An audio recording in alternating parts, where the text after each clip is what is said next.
Eh, Bueno, buenas tardes o buenos días, depende de dónde estéis en el globo terráqueo. Bueno, lo primero de todo quería dar las gracias a la organización por permitirme participar en estas jornadas, la verdad que es todo un honor. Y bueno, yo como ha adelantado un poquito el doctor Evangelista, os iba a contar un poco, pues en estos 20 minutos que tenemos por delante, os iba a contar un poco acerca de las nuevas guías pediátricas que han salido para las ortopatías en niños. Entonces, bueno, las guías que teníamos hasta ahora, hasta el año pasado justo, de manejo de las ortopatías, eran todas de adultos. La verdad que teníamos guías muy recientes, la de la Sociedad Europea de Cardiología era del 2024, de justo el año pasado, y teníamos las guías americanas de 2022, pero desafortunadamente no teníamos para nada guías pediátricas.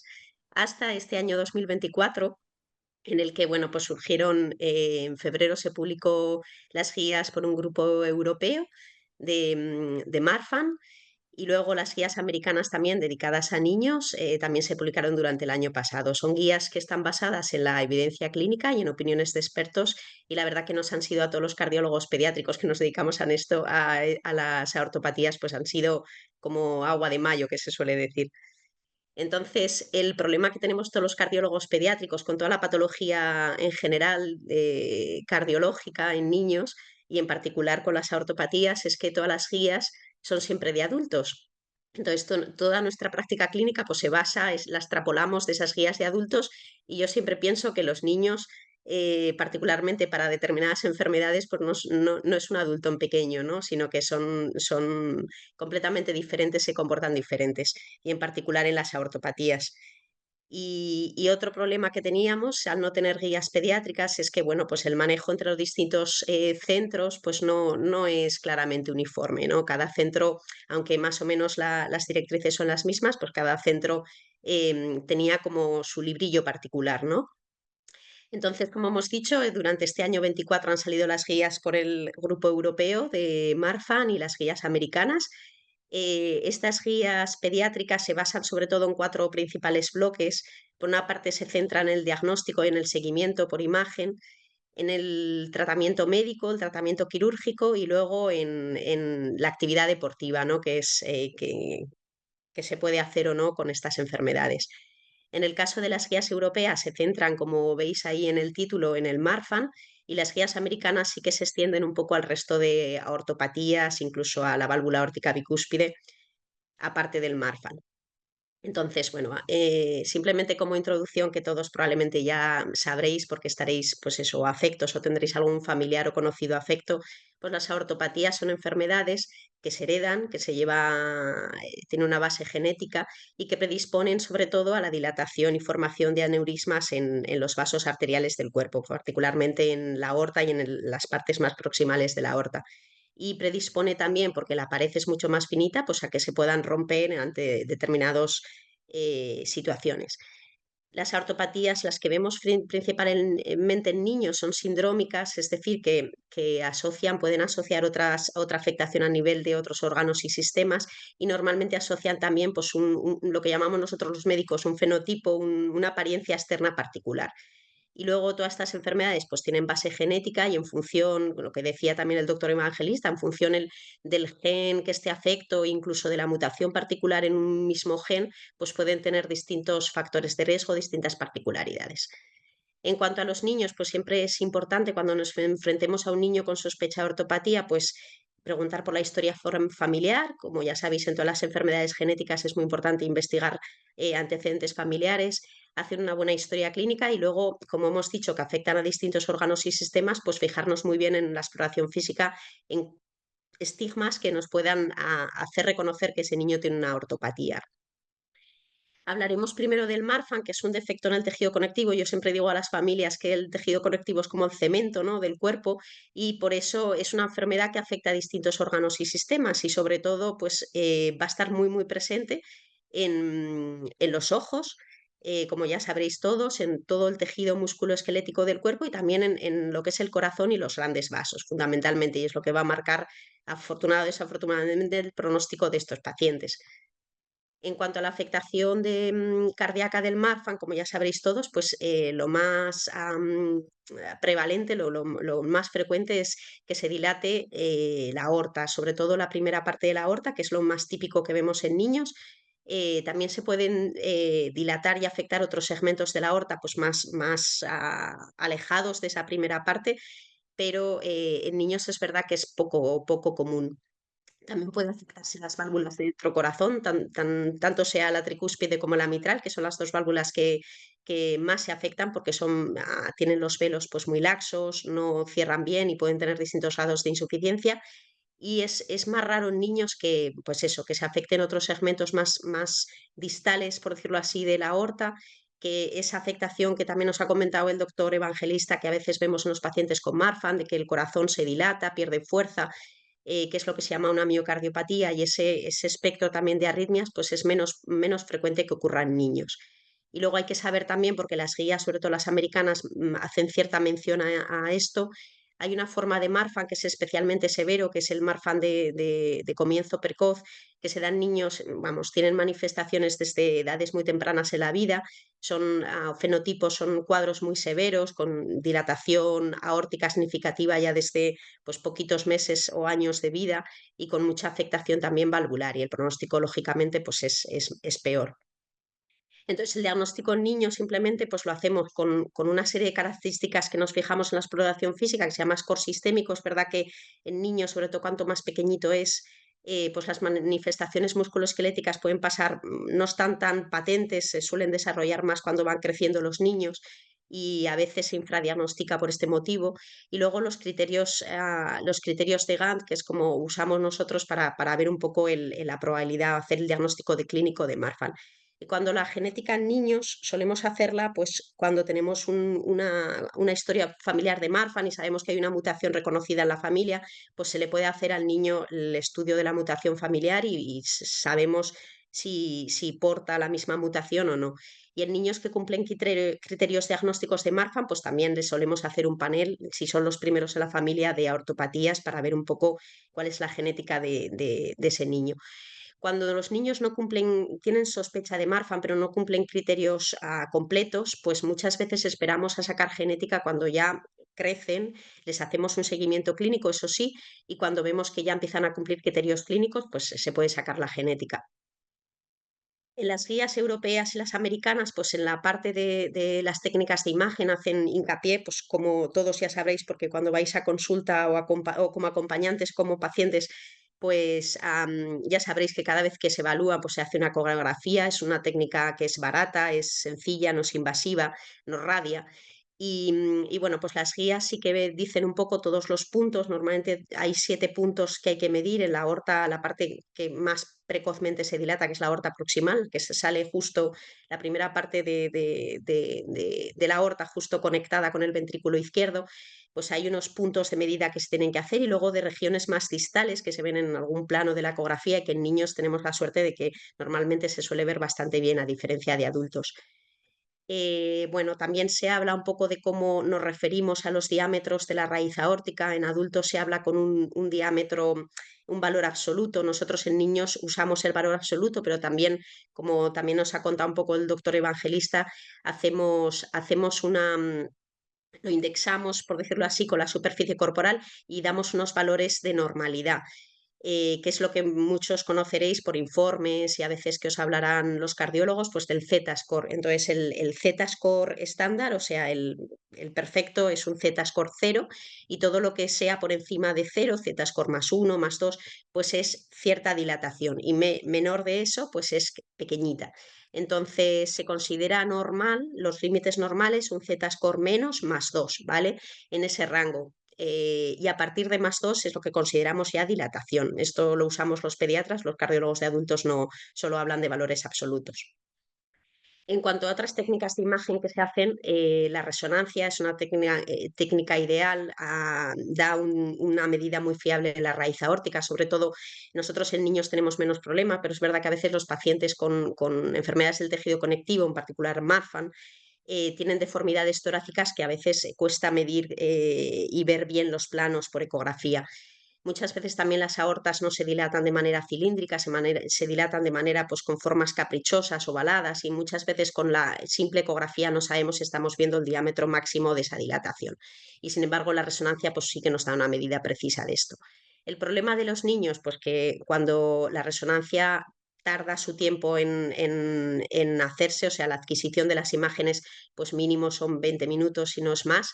Entonces, en niños pequeñitos, pues lógicamente tenemos que sedarlos o anestesiarlos. Entonces, en la práctica, los cardiólogos infantiles, a no ser que nos presentemos ante una dilatación aórtica severa o tengamos alguna otra cuestión cardiológica que queramos evaluar, normalmente solemos esperar pues hasta probablemente los 9, 10 años, que ya nos aseguramos que el niño va a colaborar y que no necesita anestesia para empezar a hacer las resonancias. Y de hecho muchas veces, y las guías lo mencionan así, si la raíz aórtica por ecografía es normal, muchas veces diferimos esa primera resonancia cuando son más adultos.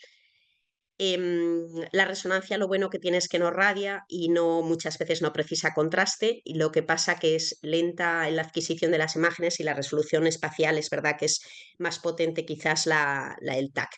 De hecho, el TAC sigue siendo tanto las guías de adultos como de niños, pues la técnica de elección, sobre todo en situaciones agudas o cuando vas a planificar la cirugía. En el seguimiento de estos pacientes con Marfan, pues cuando están asintomáticos y no tienen afectación, se pueden ver cada año o 2 años con una ecografía como técnica de imagen. Se suele hacer la ecografía al diagnóstico y luego en el seguimiento. Cuando ya tienen afectación leve, se ven normalmente una vez al año.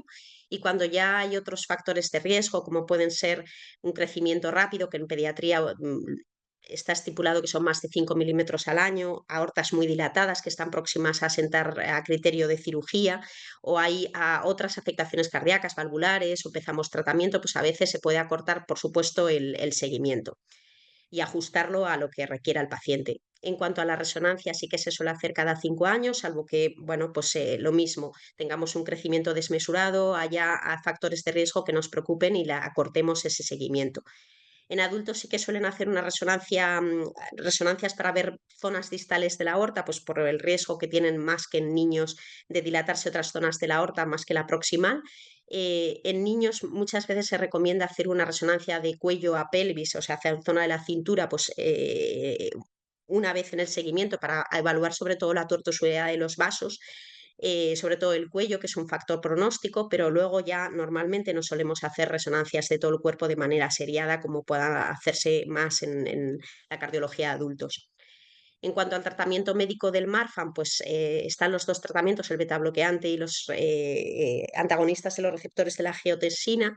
En pediatría, una de las cosas más controvertidas han sido cuándo empezar, porque esto es un tratamiento que se tiene que mantener de por vida, incluso aunque te operen de la raíz aórtica, siempre tienes que tener un tratamiento al menos de base. Entonces, ahí es donde menos consenso hay, pero sí que es verdad que tanto las guías americanas como en las europeas pediátricas que han salido, sí que estipulan que cuando no hay dilatación de la raíz aórtica, pues se puede empezar o no se puede empezar. Eso ya es un criterio consensuado con la familia. Cuando ya tienen dilatación leve de la raíz aórtica, seguro que hay que empezar con uno de ellos, y hay que añadir un segundo tratamiento cuando bueno, pues estamos ante diámetros de raíz aórtica más moderados o severos, o una rápida progresión o factores de riesgo. En cuanto al tratamiento quirúrgico, por mucho que hablemos de los Z-scores en niños, de esos valores de normalidad, sí que hablamos para sentar indicación quirúrgica con valor absoluto, que esto es igual que en adultos, 50 y 45 si hay factores de riesgo. Sí que es verdad que las guías americanas para ese Marfan que hemos dicho de peor pronóstico, de comienzo precoz, sí que fijan diámetros absolutos según la edad para la cirugía, menores que 45. En cuanto al consejo deportivo, como esto nos lo va a contar la doctora Muiño en la charla siguiente, no me voy a entretener mucho. Sí que se ha visto que el deporte claramente tiene muchos beneficios sobre la salud, y sobre todo también beneficios en la salud psicológica, en cuanto a los niños, en la interacción social. Sí que es verdad, bueno, pues que siempre existe esa preocupación del efecto de los cambios bruscos de la presión arterial con el esfuerzo sobre una pared aórtica que pueda estar dilatada y que es más fina, por decirlo así, el efecto que pueda tener. Y por eso es importante pues fomentar un deporte, pero de manera segura. Siempre a la hora de dar un consejo deportivo, siempre hay que individualizarlo, siempre una vez que tengamos una revisión cardiológica al día, ¿no?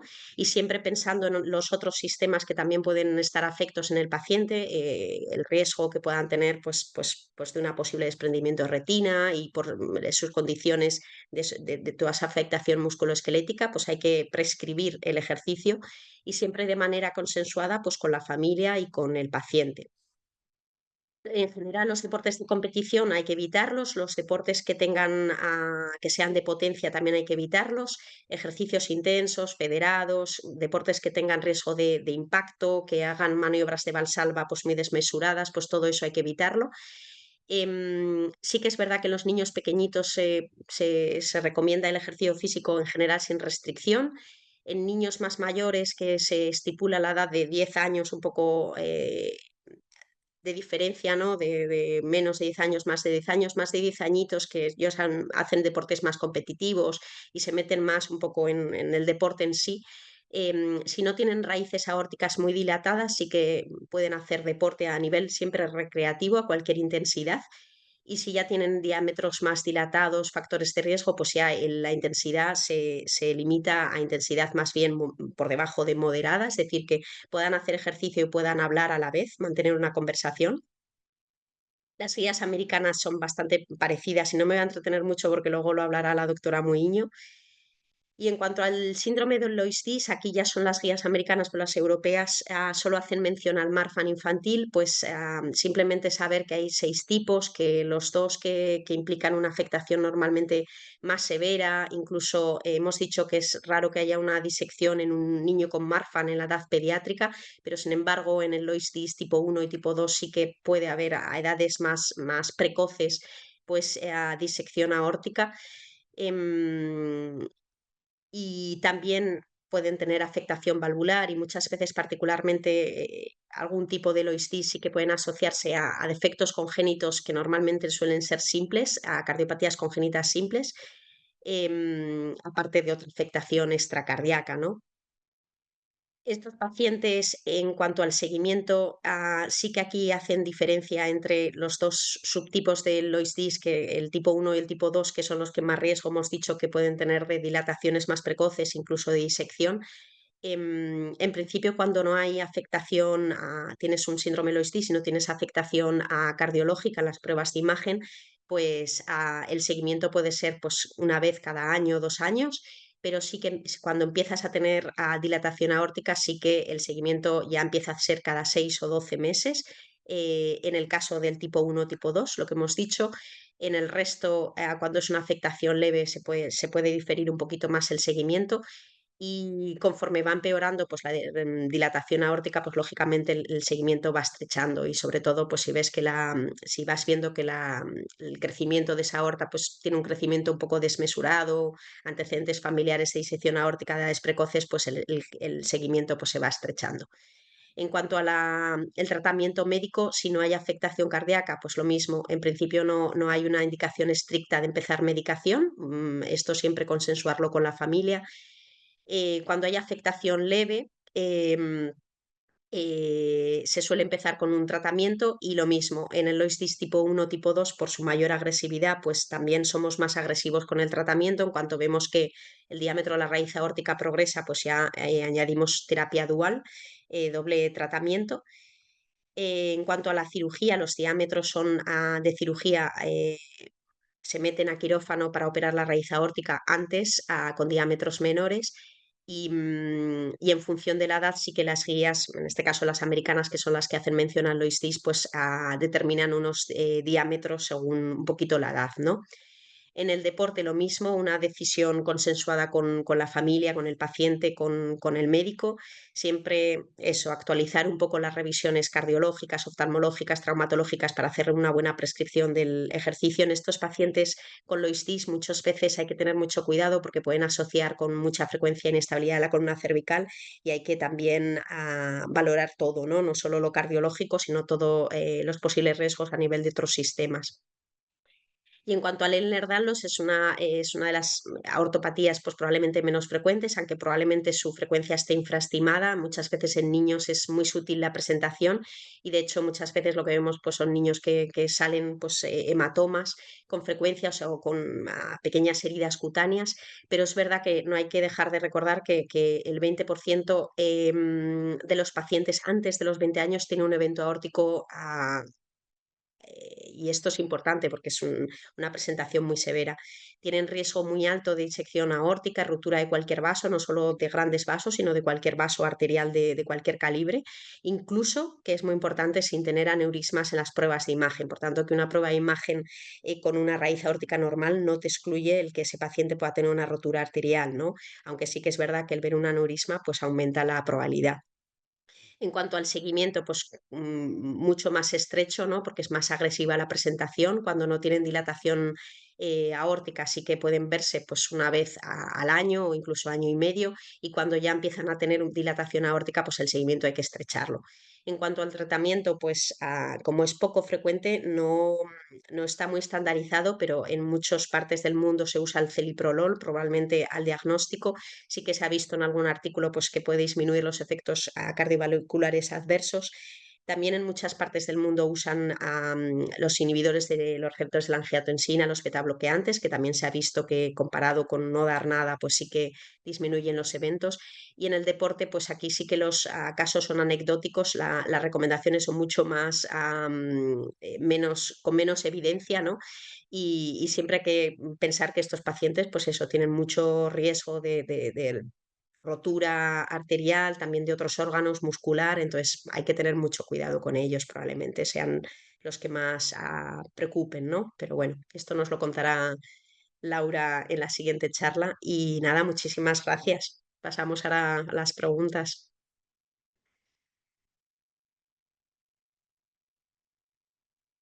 Muchísimas gracias. La información fue buenísima. Tenemos muchas preguntas. Entonces voy con la primera. Eh, una dilatación de 3.4 y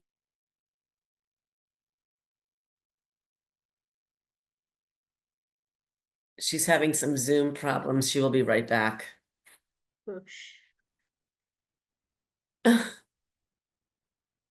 Okay.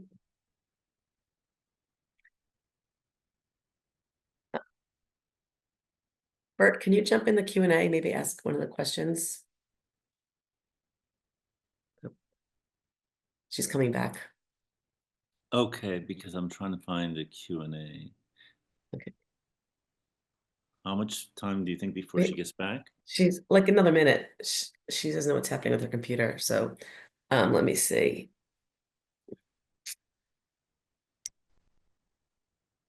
Should be a Q&A button on the bottom. Can you see it? Yep.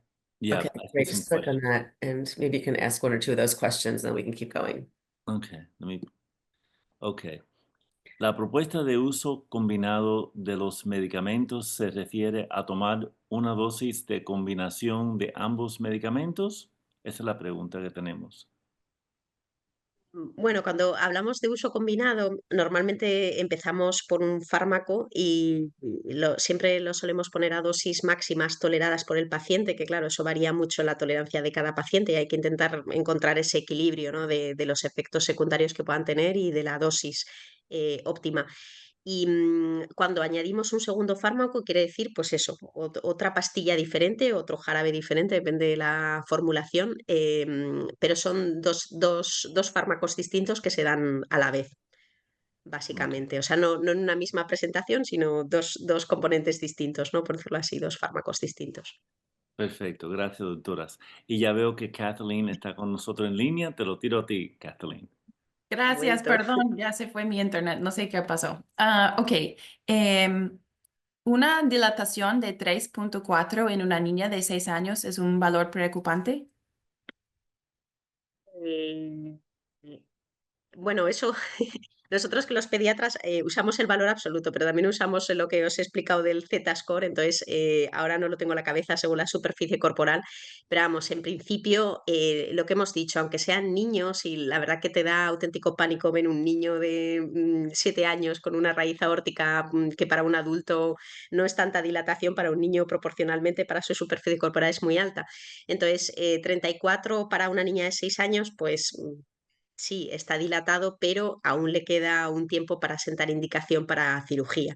Entonces, bueno, según los Z-scores y todo eso, pues según si es dilatación moderada o lo que sea, pues ponemos más tratamiento o menos tratamiento, pero la indicación quirúrgica todavía, por lo menos en los marfanes, la mantenemos en 50, salvo que haya, pues eso, factores de riesgo, que haya insuficiencia de la válvula aórtica y haya que operarlo, entonces ya bajan los umbrales, pero aún le queda para progresar. Perfecto, muchas gracias. Em, creo que tenemos una más. Ah,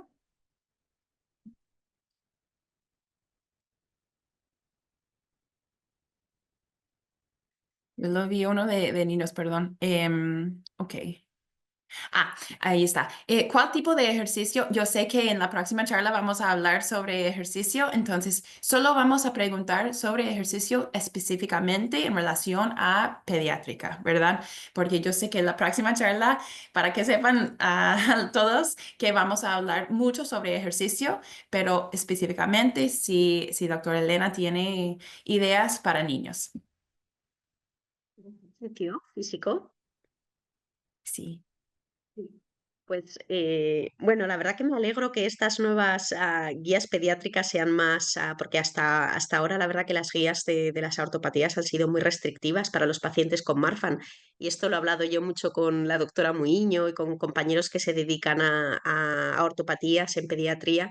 Y la verdad que me alegro que se haya abierto un poquito por decirlo así, un poco el espectro de poder dejar a los pacientes hacer ejercicio físico, porque bueno, ahora nos contará la doctora Muiño, pero es maravilloso hacer ejercicio físico, tiene muchísimas pues ventajas.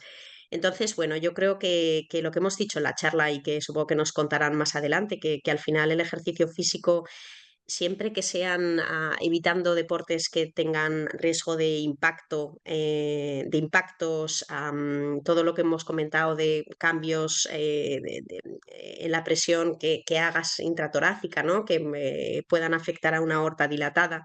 Y siempre que el deporte sea seguro, pues la verdad que nosotros en la consulta solemos dejarlo, siempre haciendo hincapié que eso, que sea de manera recreativa, que no sea nada federado, ni ejercicios que supongan unos entrenamientos intensos en absoluto y con una intensidad leve moderada. Suele venir muy bien la natación, por ejemplo, que yo creo que muchos pacientes de la consulta pues hacen natación. Y bueno, yo creo que bueno, nos lo contará Laura, pero la prescripción del ejercicio físico individualizada, yo creo.